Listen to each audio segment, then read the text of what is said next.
I'm just going to kick things off, firstly by introducing the event.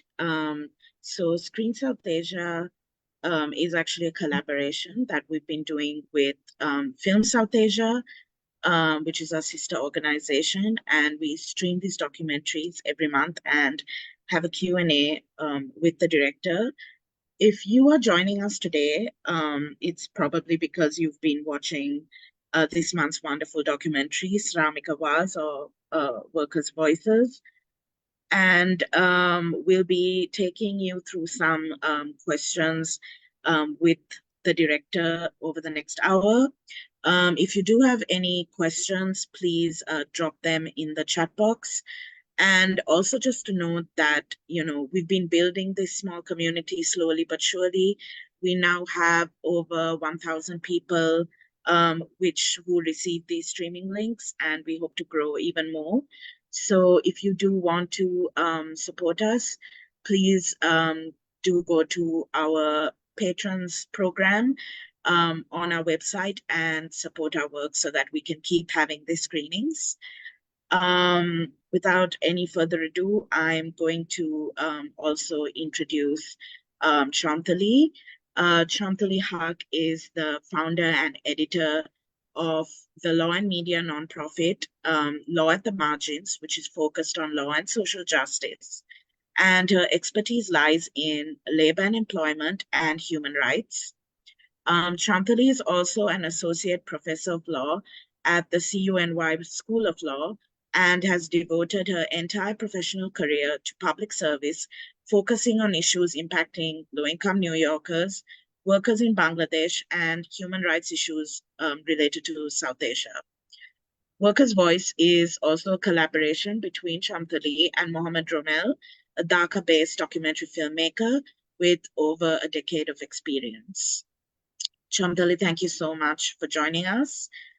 And just to start things off, your interests have, long been around gender issues, migration, labor rights, and, the intersections between those. What drew you to the topic of labor rights? And was it something that you personally saw, witnessed, that gave you a passion to kind of take up this issue in your career? Yes. So first of all, thank you so much for screening the film and for this discussion, and thank you for also spotlighting Mohammed Romel. He's couldn't join us today, but this is a collaboration. His technical expertise and my work around sort of labor rights. So thank you for just listing him and uplifting. I think it's really important for South Asian-based filmmakers to really be amplified and supported, and they oftentimes don't get the resources. So my interest in this is just parts a little bit personal. So I was born in Bangladesh, and so for different circumstances, my family immigrated to New York City, and we were one of the first earlier Bangladeshi community members there. And so due to different circumstances, I was raised by my mom, and she was a member of a union called 1199. And so what I began to observe was that for women, and particularly for single parents, that when they're unionized, they have a greater amount of job security. It doesn't mean that it solves all the problems, but then in contrast, for workers who are not organized, union is only just one form of organization, but that are not organized tend to have greater precarity. And when you add gender, when you add immigration status, and when you add sort of religion, when you add other identities, those precarities increase. So I think this is something that imprinted early on in my childhood, that I observed that women had greater advantage when they were able to, form part of labor unions. And then I began to see that everywhere. I saw that in Bangladesh when I began to work around garment workers as a college student. And so the sort of personal observation sort of brought me to essentially devote my work in terms of labor rights. Thank you for that. And that's really beautiful and interesting that it came from your, your own personal observations of what your mother was going through as a single parent. And I was also curious to know why you chose, documentary as a medium to kind of showcase the injustices that these workers go through. Given that, most of your work is as a lawyer, just curious why you chose that Yeah, format. this is completely out of my wheelhouse, and which is why Romel was an instrumental partner. So in 2013, some of you may remember that Rana Plaza building collapsed. Over 1,100 workers were murdered. I say murdered because that's what workers describe it, in the sense of an intentional action that led to the death of workers. And so when that happened, from the legal and the activist community, there was an effort to form an international labor agreement that would look at the building safety of where garment apparel was being produced. And so I had gotten a fellowship for 1 year to spend in Bangladesh and look at this agreement. And this agreement was being heralded as really the solution to supply chain issues. And so I thought, okay, well, what does this look like on the ground? And very quickly, and I was going to do ethnographic work by interviewing workers. What do they know about it? How is it actually translating into concrete labor rights, right? And so part of my work is looking at how can law facilitate or not building working class power? And so when I got to Bangladesh, quickly I realized that workers in the factory level either had little to no idea of what was happening. And so they had no idea. I mean, they knew that people were coming in, there were, inspections happening, but that had been happening even before, and if those who are interested, I can talk about the history of corporate accountability. So for the workers' point of view, this is the sort of same old, right? They didn't see any necessarily noticeable changes. Now, let me be clear. I'm not saying that building safety, structural safety improvements are not necessary and have not happened. But for them, the core issues, and hopefully it came out in the documentary, was really about unionization and autonomy, being able to decide for themselves what the issues are, and wages. So those were the two issues that were kind of the core of what I heard from interview after interview after interview. So when I was doing the interviews, just so that I could listen to them and I wasn't like kind of taking notes, like I was recording them and I just listened to them. And I also wanted to, there's an idea that is in anthropology called visual ethnography. So it's not just focused on what people are saying, but also how they are saying it, how they're talking, their mannerism. And as a lawyer, and particularly someone who looks at trauma-informed lawyering, a lot of times things aren't said and you have to be able to pay attention to those cues. So I would record them it's not the documentary, very basic. And I met with Romel, who I knew just as an activist. And I said, I'm not sure what I can do because it felt very extractive. I'm taking these interviews, I'm going to write an academic piece. It didn't seem like very helpful. So during one of the interviews, one of the workers said to me, almost like kind of matter of fact, it's like, in Bengali, you're taking all these videos. Why don't you put it together into something and share that? And I was like, okay. And so I sat with Romel and he said, well, if you really want to get the attention of the audience, this is just very boring interview. And so then the collaboration began. So workers' voices, because I was not seeing that their perspective was getting translated into policy conversations.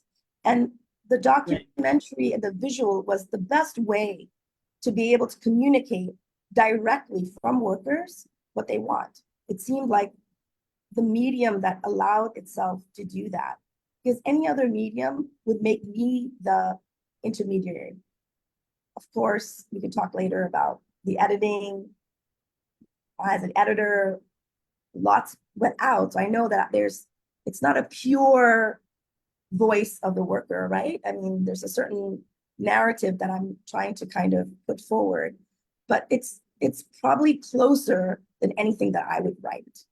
And so for me, it seemed the most honest, intellectually, academically honest portrayal of what I wanted to do. And so even though it meant me getting into a field that had absolutely no expertise, I mean, except for hours of looking at video footage, is very similar to lawyering. So there were some similarities. Thank you for that. And yes, you did mention Rana Plaza and the kind of legislation around that, and or rather the agreements around that. And just wanted to ask, there's this passing mention in the film that, despite legislation allowing for the setup of trade unions in Bangladesh, through, for example, the Industrial Relations Ordinance, there's this unspoken political reason that didn't allow for trade unions to be set up. Yes. So, for those who are unfamiliar with the Bangladesh context, what would that unspoken kind of political reason be that was preventing people from organizing before Rana Plaza? So there are legal, economic, and political. So legal is that under Bangladesh labor law, you do have to have a certain percentage of authorizations before a union, they can register to the government agency for a union.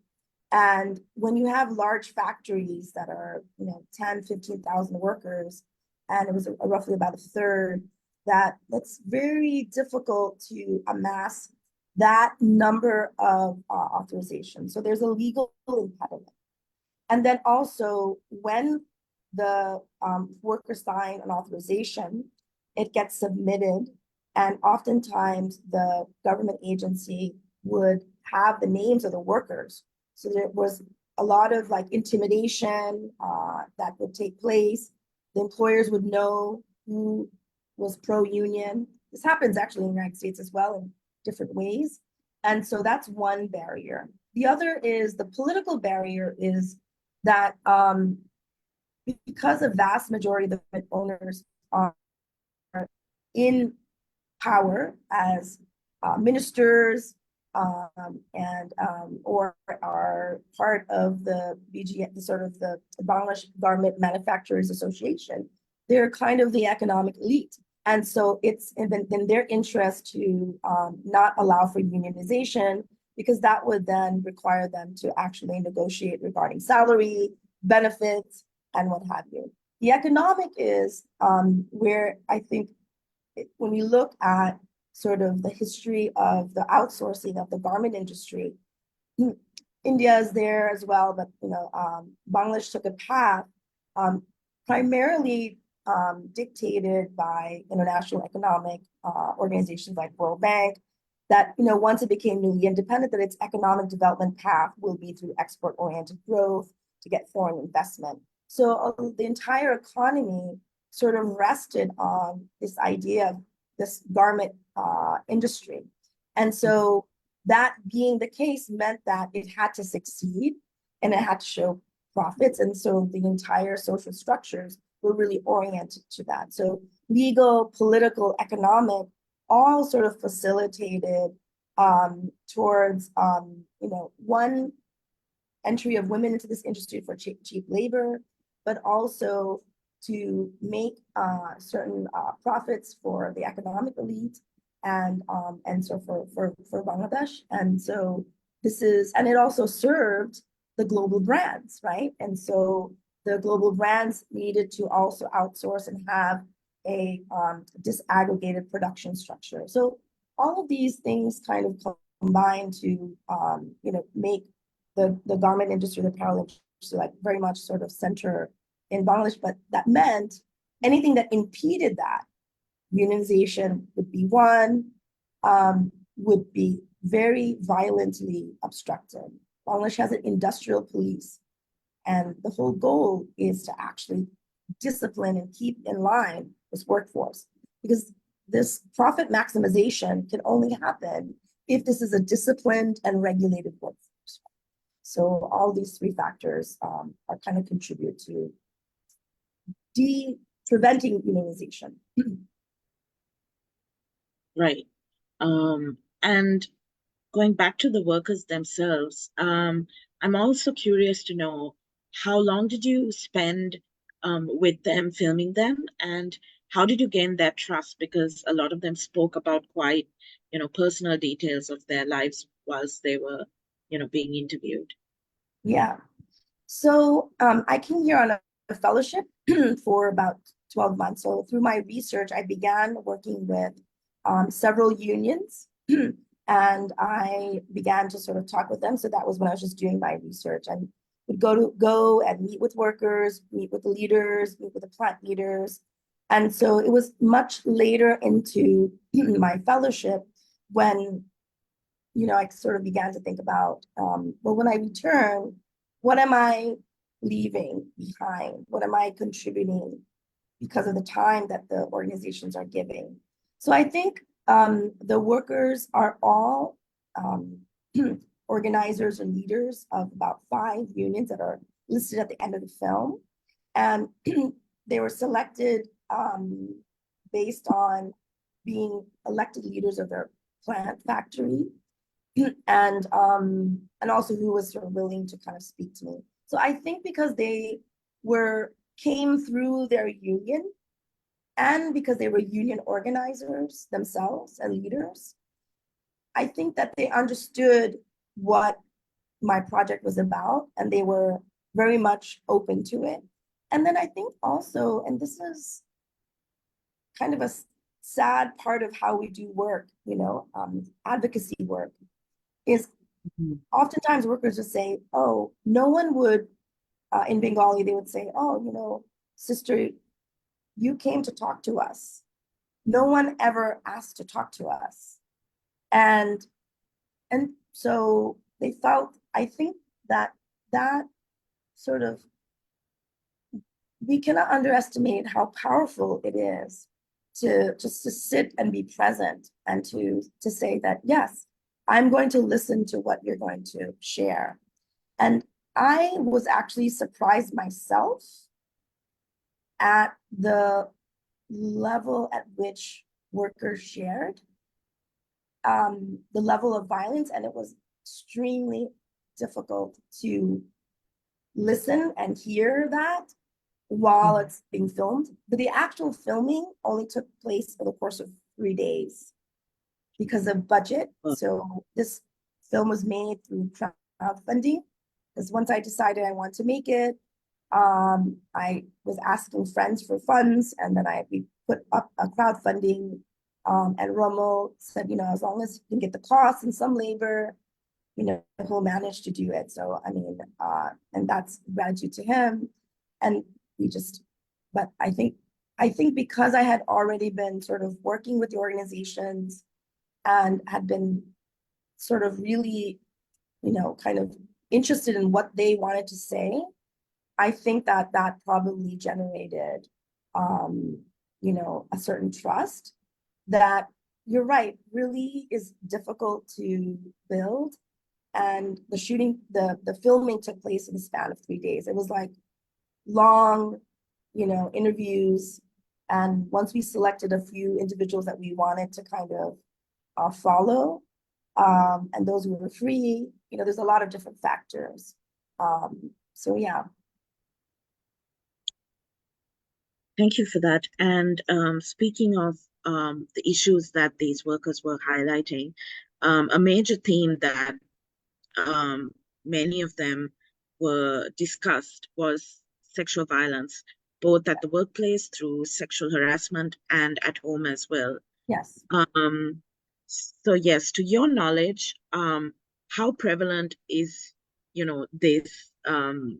this experience of sexual violence in garment factories in Bangladesh? And how has the situation changed, if at all? Yeah. So first we have to start with, so I put it under category gender-based violence, and it can take multiple forms.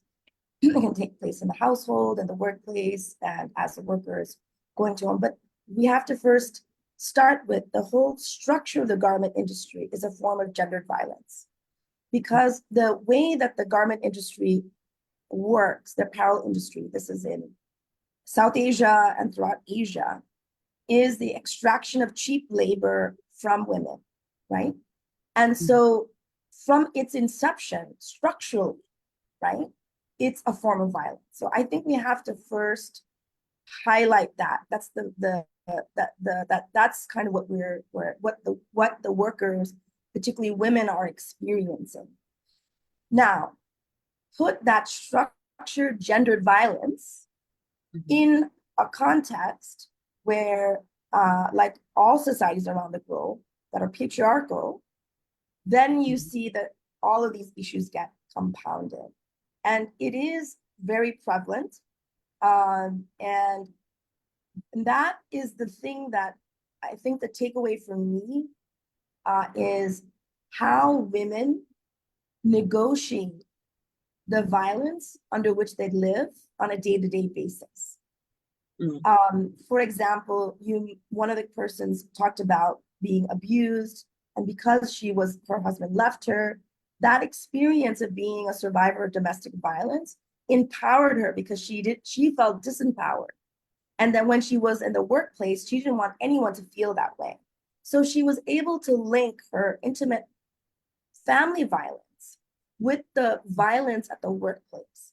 And this is why a kind of feminist gendered lens is very important. Because if you just look at the factory floor, if I just focused only on like the workers and their working conditions, we would miss all of this. There were other interviews that I didn't get included as clips, but there were women who talked about, there's a short clip in the documentary where someone talked about her husband putting her boot to her chest because she didn't want her to go organize, but she would calm him down in order to go, because she realized that for her, that organizing was the way not only for her as a worker, but to also challenge some of these patriarchal notions, right? So that meant also that the unions and the women organizers will involve the husbands or the members of the family in as part of their organizing, which is a different form of organizing. I write about this in an article separately. This is a different kind of organizing.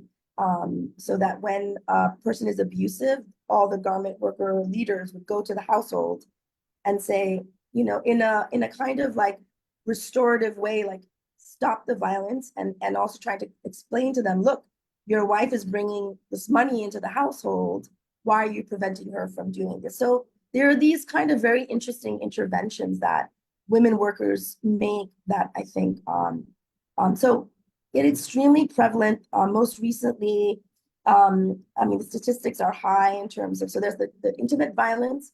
In the factory floor, there is routine sexual harassment, supervisors oftentimes mentioning sort of sexual favors, and also the stereotype of like a woman who works in the garment factory, even though they're working overtime and long hours to meet production deadlines, they would use rumors and say, oh, they're, what the women are doing, working late, they're sleeping around, because it's their sort of like sexuality kind of unregulated.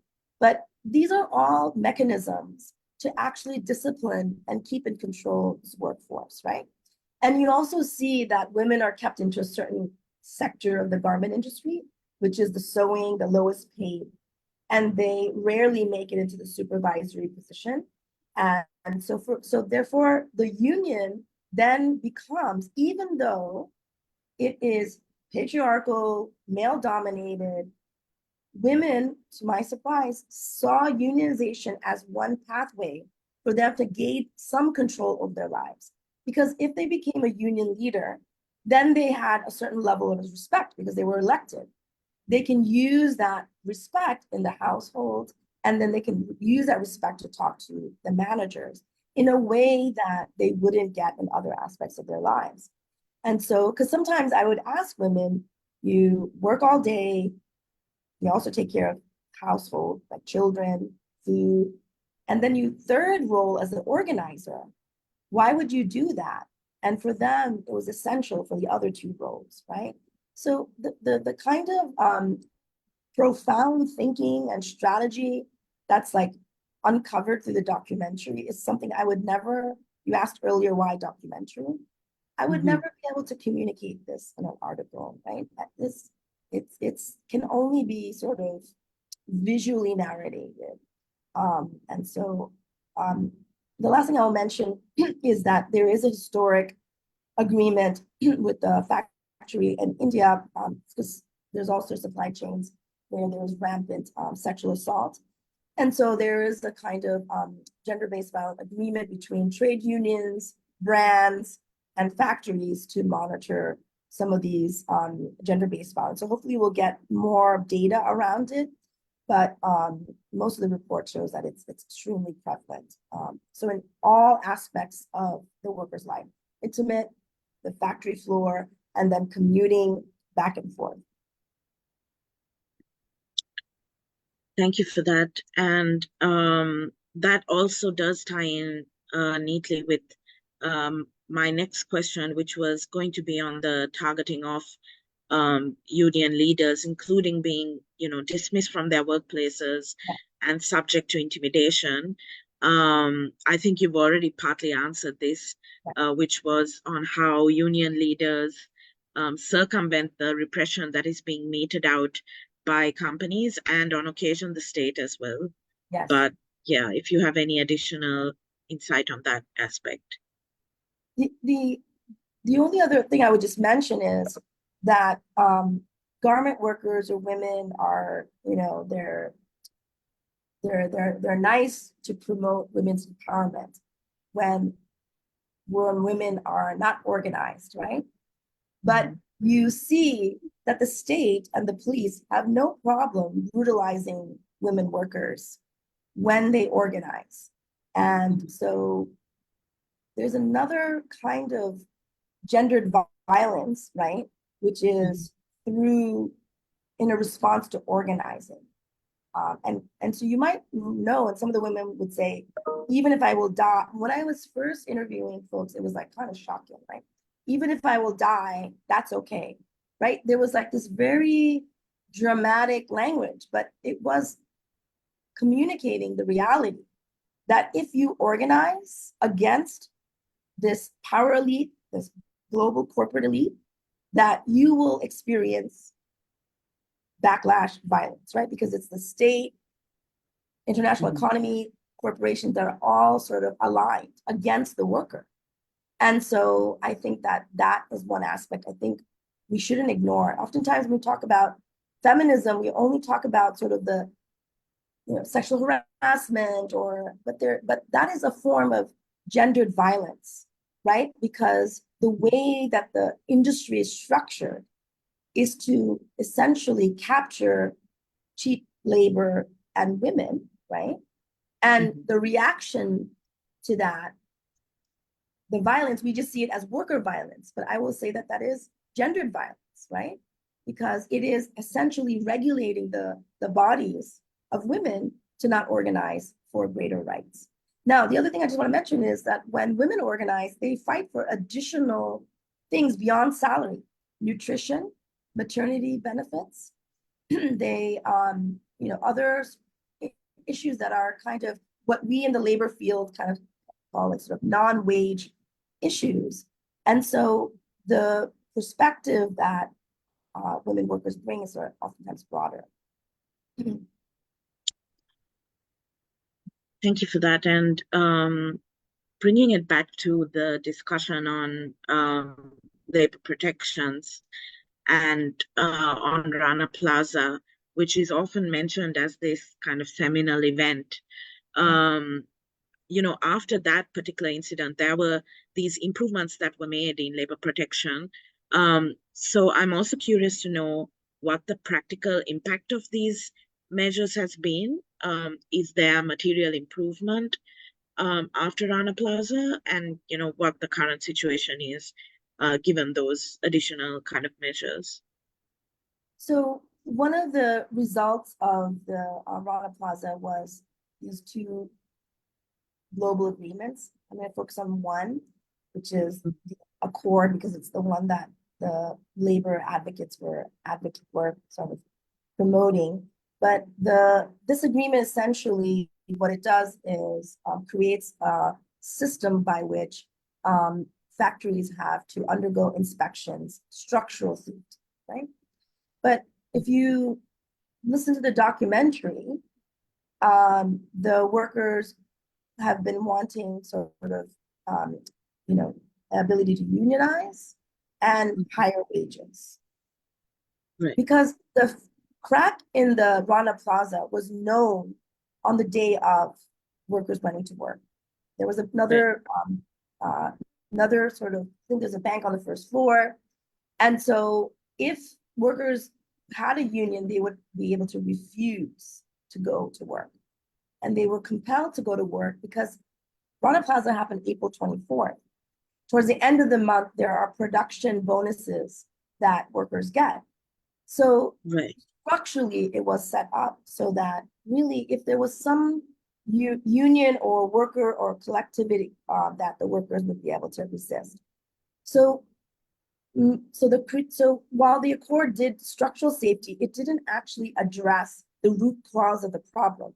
And I have an article about the Accord itself that I've written about, basically from my research, which showed that it actually has not yielded increased safety, even after we do see building, other kinds of safety hazards in the building. Also, it doesn't address what we've just been talking about, sexual harassment. There's nothing in either agreements that gives women workers a mechanism to file a complaint. So this came years after from advocates like myself and others saying this agreement doesn't even capture the workforce that it's actually intended to. The other thing, and I wrote a piece about this because I was in Bangladesh in the summer of 2013 doing interviews, and that time was like so other than sort of obviously death and disability, the second highest injury was severe pelvic injuries, meaning if you can imagine building crushing onto women's bodies. Now, most of the women are in the childbearing age of 18 to mid-20s. And so there was absolutely no discussion about how this would impact them.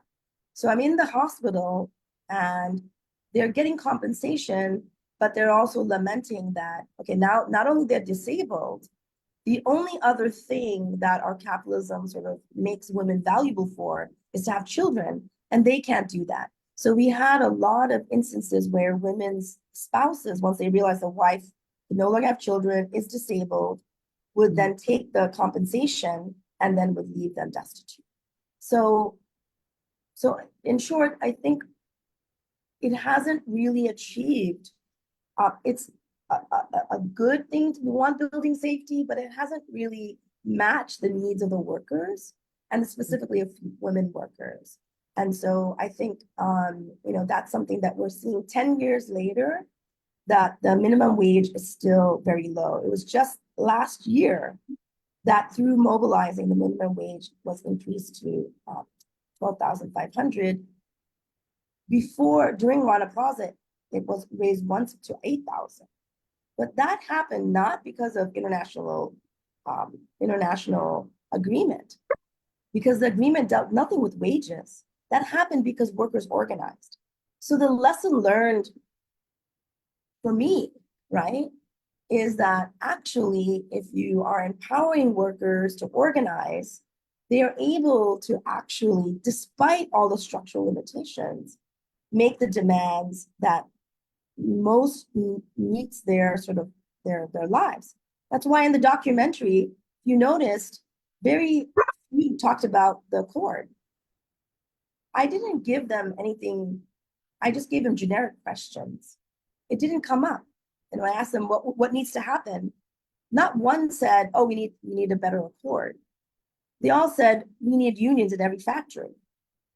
And so there was a complete mismatch between international labor advocates and workers. And so that's why for me, this film was really also a way to kind of push back on how policy decisions are made. Even if they're well-meaning, they don't really suit and understand kind of who they're trying to kind of help. Right. Thank you for that. And I also wanted to talk about another tactic that several of the workers, mentioned during the documentary, and which we've touched on as well, which is about the need for solidarity from international brands and basically pressure through the supply chain. Can you tell us about the success of this tactic, and how successful that has been? Yes. So since the the accord, there's been other global agreements where the global brand enters into agreements with international unions and then local unions. And when there is a labor dispute, it allows the local unions to be able to bring their grievance directly to the brand. And this agreement, H&M, is one of the global brands. Now, these are not perfect, but they are at least moving us towards better solution. And so in those instances, what workers would do is it allowed for a what's really a under international law, there's no dispute resolution. It's simply through dialogue, social dialogue, right? It's a very European model. And so it allowed the workers to like be across the table from the global brand representatives and say, hey, here are the issues that are happening in the factory. These are the violations. And so some of them get resolved, some of them don't. And it's not binding, which is kind of one of my critiques of them. But organizers have told me that it's still better because it gives them something, some mechanism to at least contact the brands directly, because then they don't have to go through the employer, and the brand is the lever over the employer, right? And so the more that can be made into a binding obligation of the brand, I think that we'll see greater successes. And some of it is just through understanding and researching how these agreements work. But I'm always amazed at the resourcefulness and the creativity and the really kind of just like strategy, like very sophisticated strategy of workers and in terms of navigating, because they understand very intimately how the system works to deprive them of their rights. And so whenever they see openings, right? So like through the agreement or through dialogue, they'll utilize that and mobilize around that. They'll do kind of an action, and then they'll have this like conversation. So they'll utilize social media, do a public campaign. They realize that Western consumers are going to be concerned if like there's a labor dispute, they would not buy their product. So they are utilizing sort of a multi-level strategy. But, I think that the law, for us as legal advocates, the law needs to be changed to make it easier for workers to like advance their interests. Thank you for that. And I also wanted to note that if anybody has any questions that they want to ask, please drop them in the chat box.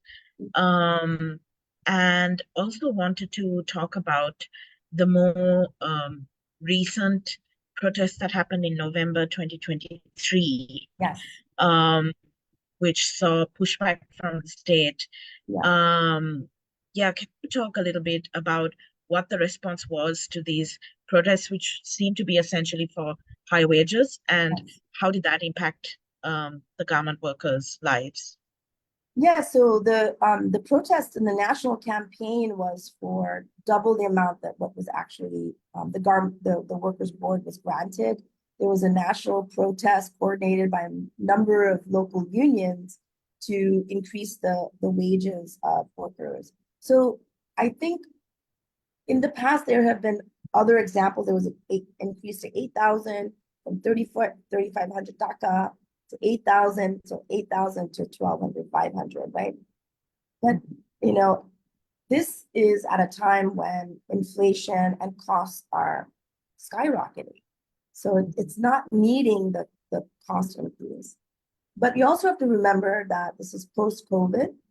And during COVID, a number of the brands actually cancel their orders.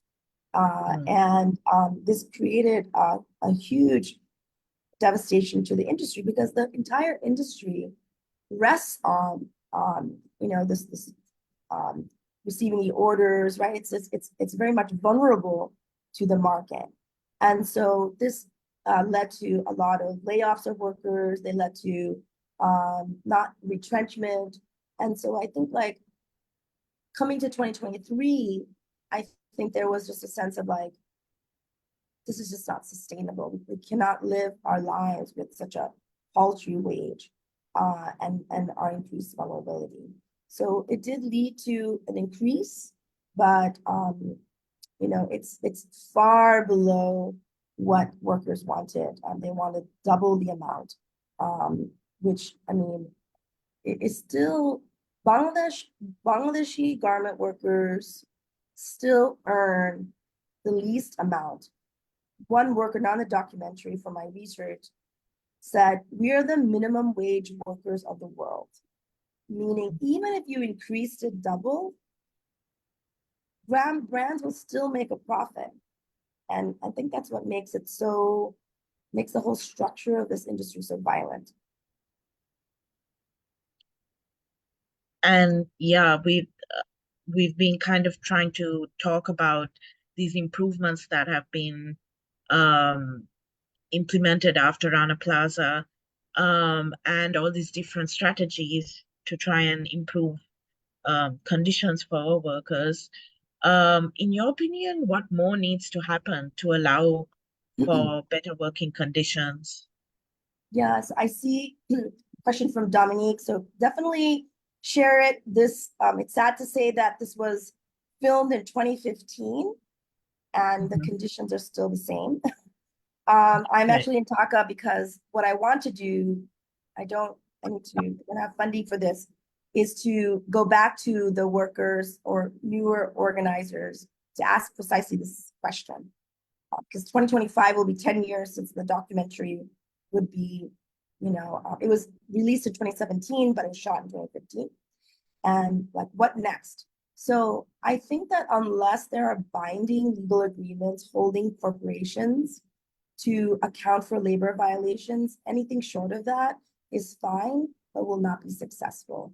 And so I have been saying this since 2015, but there's a lot of work that we need to do. And I think that those of advocates who are in the Europe and United States, they have to change their methodology of organizing, which is very top down. And the accord came about really from Northern international unions or negotiating these agreements. The H&M agreement came about through the same process. And so unless we're really truly organizing, sort of empowering frontline factory floor workers, then I don't see that there will be changes happening. If the global brands are pressured to put that lever, then the state will have to capitulate, right? Because the entire Bangladesh government, the state is reliant on the export on the garment industry. They're trying to venture into other industries, but it's really export oriented. So I think finding the right lever for that is going to be important. And I think, I think it sounds so basic, but we have to listen to people who are most impacted. I think that's the thing that's oftentimes most, even if it gets us out of our knowledge or expertise, you know, I came in as a lawyer researcher and I realized, okay, I need to make a film totally out of my wheelhouse. And, and I think that like advocates really need to get out of their wheelhouse and domain and try to like meet where workers are at. And that's why the film is called Workers' Voices, but it's something that's emblematic in the labor field, international work. We don't really talk to workers. And what we'll do is we'll take a few that speak English well, and we'll bring them on a tour. And then the US and European advocates will spend, like, the number of times people have said to me, oh yeah, I've been to Bangladesh. And then you ask them like how much time they spent here. It's like, they spend like maybe at most a week. And then they fly out and they stay in the most elite areas of Dhaka. And if you can't even be with workers, I don't see how you're going to be able to like translate their needs and demands to. So we need a fundamental shift as advocates. To be quite honest, this is also true with Dhaka elites. There's a wide gap between the urban, like sort of NGOs and garment workers. You might wonder, why is it that feminist NGOs aren't actively involved in organizing garment workers? Some are, not all, but they haven't, right? And for me, this is a class issue, and there's a lot of other issues that we need to debate through. So, yeah. So I hope I answered Dominique's question. I'm happy to put my email in the chat. Welcome to reach out. And so what I'm planning to do during my time, I'm be 3 weeks here, is to go back and ask that exact same question that you asked me. Okay, here's a documentary I did 10 years ago, almost 10 years ago. Here's this movement, most recent in 2023. Now what? And I don't have the resources to make it into a documentary, but I think I will probably write on sort of, okay, now next, what's the next step? And I think that we have to, that will determine what my work would be. It's not the other way around. It's not like I have a great idea and I'm going to like implement it. I have to listen. And that makes this work very slow. It makes it trust building. It makes it hard, but we have to be in it for the long haul.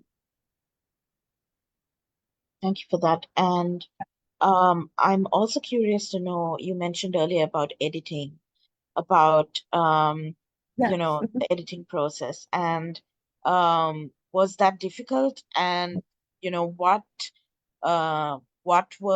did you choose to leave out, and how difficult was that kind of struggle when you were going through that process? Yeah, so we shot 3 days in 2015, but it wasn't released to 2017 because we made almost 20 in full, like it was unscripted interviews. This is one thing I want to share also. When I screened the film, first question people ask me is whether I gave the workers what to say. And I found that really revealing because they couldn't believe that the workers could have like a sophisticated understanding of their condition, right? They thought like the law professor told them, scripted it. So then the interviews were just like these open-ended interviews. I did have like themes because I did want to focus on organizing, gender, and the lives of garment workers. So I did have these like broad themes, but then it was like whatever they wanted to share. So the editing process was going through all the interviews first, trying to figure out that arc of the story. there were lots of other issues. I mean, we also didn't want to present this like victimization of women. There were a lot of extremely heart-wrenching stories of substance abuse, domestic violence, sexual assault. I mean, it's just a lot in the interviews. And so like that would portray the worker as, I wanted to make sure that the representation kept the autonomy. So that was kind of one editorial decision.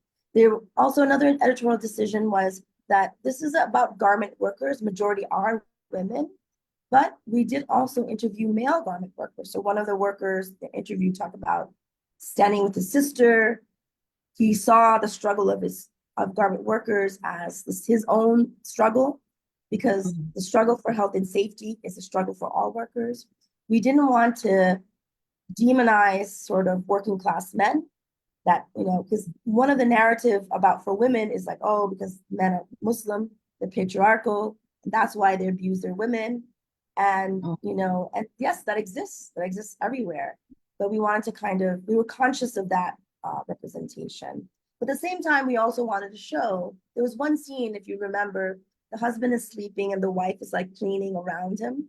They both work, right? And there are this is where it's like the visual is powerful. It's showing the woman working and doing everything of the home life. It's telling you about the social relations without demonizing the individual, right? So people get away from knowing that, okay, yeah, we understand who's doing the labor in this household. So all those things were, so we had to distill it. We can't make it long. It was long enough, 58. I wanted to make it 45 minutes because it would be good for like showing in a class. Also, it needed to communicate visually the themes of the industry. So a couple of things were very intentional. In the beginning of the film, you see the women coming, clicking, there's a lot of just the repetition of the industry. And so when they were entering into the factory, when they're sewing, right? It's you hear the click sound. So I wanted people to feel the sounds of like click, click, like the repetitiveness, that they're just like cogs in these wheels, right? And that just to get a feeling of what it's like, rows and rows and rows and rows of women. It's just like kind of, they're almost like kind of, there are a couple of scenes where they're almost part of the, like, here's a stack of clothes and here's the body of the woman. And we wanted to communicate the structural violence, visualize that as much as possible. So there were all these things that were kind of part of the editing process. And we also wanted to make it empowering, of like ending with,